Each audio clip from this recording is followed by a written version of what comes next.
semakin kita naik ke satu step langkah itu kan permasalahannya pasti makin berat. Ketika kita berada di tempat tinggi pasti anginnya akan semakin kencang kan.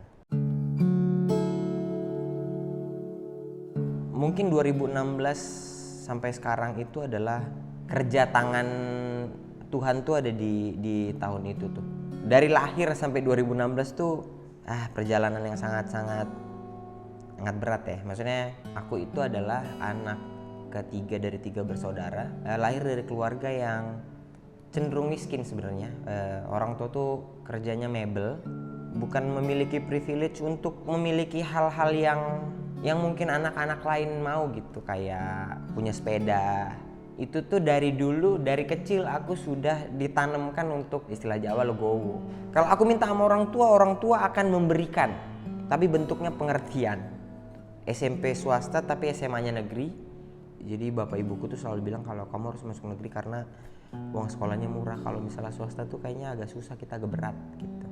Teman-teman punya kendaraan, aku hanya naik angkot. Aku akhirnya belajar untuk bisa asik di pertemanan gitu, karena biar bisa diterima gitu di pergaulan. Libur sekolah juga sembari, ya kerja biasa kerja.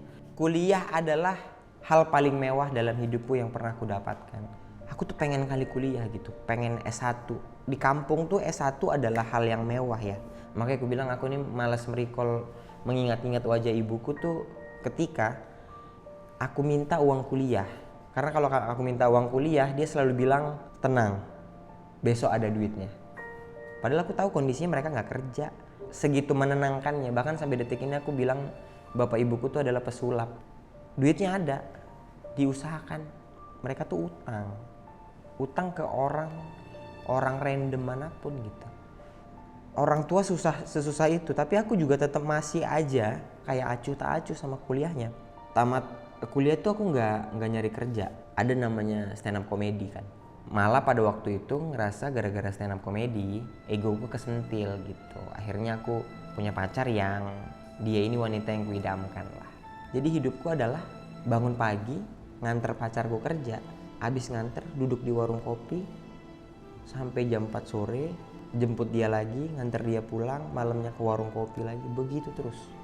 Pukulan paling beratnya adalah momen dimana orang tuaku udah enaknya, naujubillah nih sama aku, karena ijazah nggak kepake. Akhirnya aku ngelamar kerja. Sembari ngelamar kerja itu ada kompetisi, ya ada audisi stand up. Harapanku adalah aku bisa merubah nasib di jalur stand up. Gagal lagi. 2015 mencoba merantau ke Jakarta. Jadi selama 3 bulan di Jakarta bener-bener luntang-lantung, nggak tahu ngapain. Sampai akhirnya ada stand up super Kompas TV, butuh komik.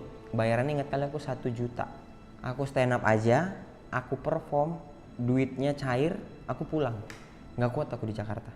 Nggak tahu mau ngapain, pulang dengan rasa malu.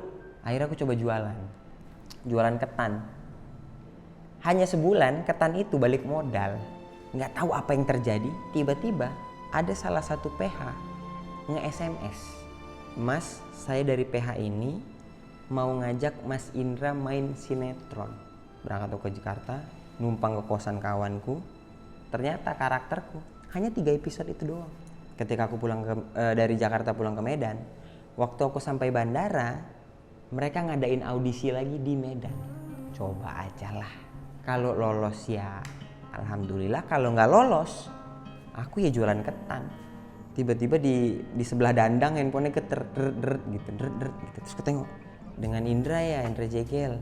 Oh iya, Indra kamu alhamdulillah kemarin kan dapat golden ticket. Nah, kamu sekarang lolos jadi peserta audisi Suci 6. Ketika kompetisi, mindsetku adalah melakukan yang terbaik apa yang aku bisa. Alhamdulillahnya juara 1. Dapat hadiah, mobil, dan uang 50 juta. Wah, ternyata aku bisa membanggakan orang tuaku di jalur yang lain. Setelah dari situ tuh, pintu rezeki alhamdulillah terbuka. Intinya ikhlas, sabar, karena setelah gelap tuh pasti ada terang. Kita hanya manusia yang